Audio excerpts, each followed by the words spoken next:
जय श्री राम, जय हनुमान जी। दोहा। तुलसीदास जी कहते हैं, फिर मैं देवता, ब्राह्मण, पंडित और गुरु के चरणों को हाथ जोड़ प्रार्थना करके कहता हूँ कि सब लोग प्रसन्न होकर मेरा सुंदर मनोरथ पूर्ण करो।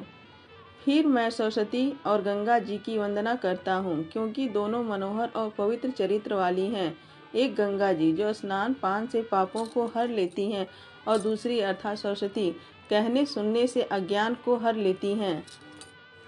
बाबा तुलसीदास जी कहते हैं, फिर मैं गुरु और पिता, माता रूप शिव और पार्वती को प्रणाम करता हूँ, जो दीन बंधु और नित्य मनोरथ को देने वाले हैं, जो शिव सीतापति के सेवक, स्वामी और सखा हैं, और तुलसीदास के तो बिना किसी छल के सब प्रकार से हित करने वाले हैं। बाबा तुलसीदास जी कहते हैं, कलयुग को देख जगत के हित के अर्थ जिन शिव पार्वती ने बहुत से साबर मंत्रों का समूह रचा, जिनमें अनमेल अक्षर हैं और अर्थ भी कुछ नहीं, न जपने की कोई विधि है, परंतु शिव जी के प्रताप से उसका प्रभाव प्रकट होता है। बाबा तुलसीदास जी कहते हैं, वह शिव जी मुझ पर प्रसन्न हो कि मैं आनंद मंगल की मूल राम कथा की रचना करूं। अब श्री पार्वती जी और श्री शिव जी का स्मरण कर उनकी प्रसन्नता प्राप्त कर मैं प्रसन्न चित्त से रामचरित का वर्णन करता हूँ। बाबा तुलसीदास जी कहते हैं, मेरी कविता शिव जी की कृपा से ऐसी सुशोभित होगी कि जैसे तारागण सहित चंद्रमा से रात्रि सुशोभित होती है। जो इस कथा को प्रेम से कहेंगे और ध्यान देकर समझेंगे, वे श्री रामचंद्र जी के चरणों में प्रेम रखने वाले और कलयुग के पापों से रहित होकर सुंदर मंगल के भागी होंगे।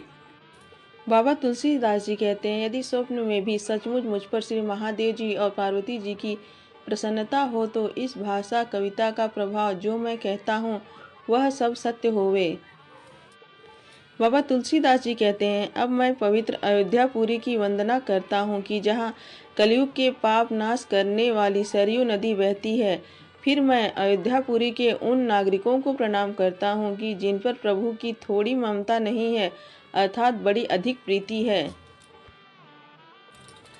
बाबा तुलसीदास जी कहते हैं, जिन्होंने सीता जी की निंदा करने वाले धोबी के पाप समूह को नाश कर उसे शोक रहित बैकुंठ लोक में बसा दिया। अब मैं पूर्व दिशा रूपी कौशल्या जी की वंदना करता हूँ कि जिनकी कीर्ति सारे संसार में फैली है। बाबा तुलसीदास जी कहते हैं, जहाँ पूर्ण चंद्रमा रूप श्री रघुनाथ जी जगत को सुख देने वाले और कमल रूप रावण आदि खलों के लिए तुषार रूप के समान प्रकट हुए, और सब रानियों सहित राजा दशरथ जो पुण्य और आनंद की मूर्ति थे, ऐसा मानकर उनको मन, क्रम और वचन से प्रणाम करता हूँ कि वह अपने पुत्र श्री रामचंद्र जी का सेवक जानकर मुझ पर कृपा करें, जिनको रचकर विधाता ने भी बड़ाई पाई, क्योंकि श्री रामचंद्र जी के माता पिता महिमा की अवधि अर्थात सीमा है।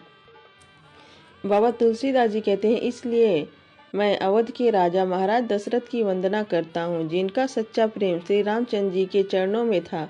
जिन्होंने दीन दयालु श्री रामचंद्र जी के बिछुड़ते ही अपने प्यारे शरीर को तृण के समान त्याग दिया।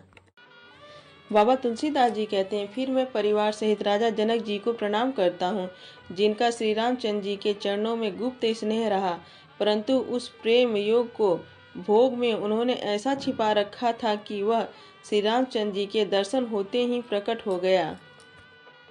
बाबा तुलसीदास जी कहते हैं, अब मैं पहले श्री भरत जी के चरणों की वंदना करता हूँ कि जिनका नेम और व्रत वर्णातीत है, क्योंकि उनका मन श्री रामचंद्र जी के चरण कमलों में उस लोभी भंवरे के समान लगा रहता था कि जो पुष्प को कभी भी छोड़ना नहीं चाहता। बाबा तुलसीदास जी कहते हैं, फिर लक्ष्मण जी के चरणों की वंदना करता हूँ कि जो बड़े शीतल स्वभाव वाले, सुंदर और भक्तों के सुखदाता हैं, और जिनका यह श्री रामचंद्र जी की उज्ज्वल कीर्ति रूपी पताका के लिए दंड के समान हुआ। बाबा तुलसीदास जी कहते हैं, जिनसे जिन्हें पृथ्वी का भय मिटाने और संसार का कल्याण करने के लिए ही अवतार लिया था, सो कृपा सागर और गुणों के घर श्री सुमित्रा नंदन मुझ पर सदा अनुकूल रहे। बाबा तुलसीदास जी कहते हैं, अब मैं उन शत्रुघ्न जी के चरण कमलों पर सिर झुका रहा हूँ कि जो बड़े सुंदर स्वभाव वाले और भरत के अनुगामी हैं, फिर मैं महावीर श्री हनुमान जी से प्रार्थना करता हूँ कि उनके यश का वर्णन श्री रामचंद्र जी ने स्वयं अपने मुख से किया है। सोठा बाबा तुलसीदास जी कहते हैं, इसलिए मैं उन पवन कुमार श्री हनुमान जी की वंदना करता हूँ जो दुष्ट रूपी वन को भस्म करने के लिए अग्नि के समान और ज्ञान के भंडार हैं। इसके पश्चात श्री सुग्रीव जी, श्री जामवंत जी और श्री विभीषण जी तथा समस्त अंगद आदि वानरों के समूह की वंदना करता हूँ कि जिनको उस अधम देह से श्री रामचंद्र जी की प्राप्ति हुई थी। इस प्रकार पक्षी, मृग, देवता और समस्त मनुष्यों तथा राक्षसों सहित जो श्री रामचंद्र जी के चरणारविंदों के उपासक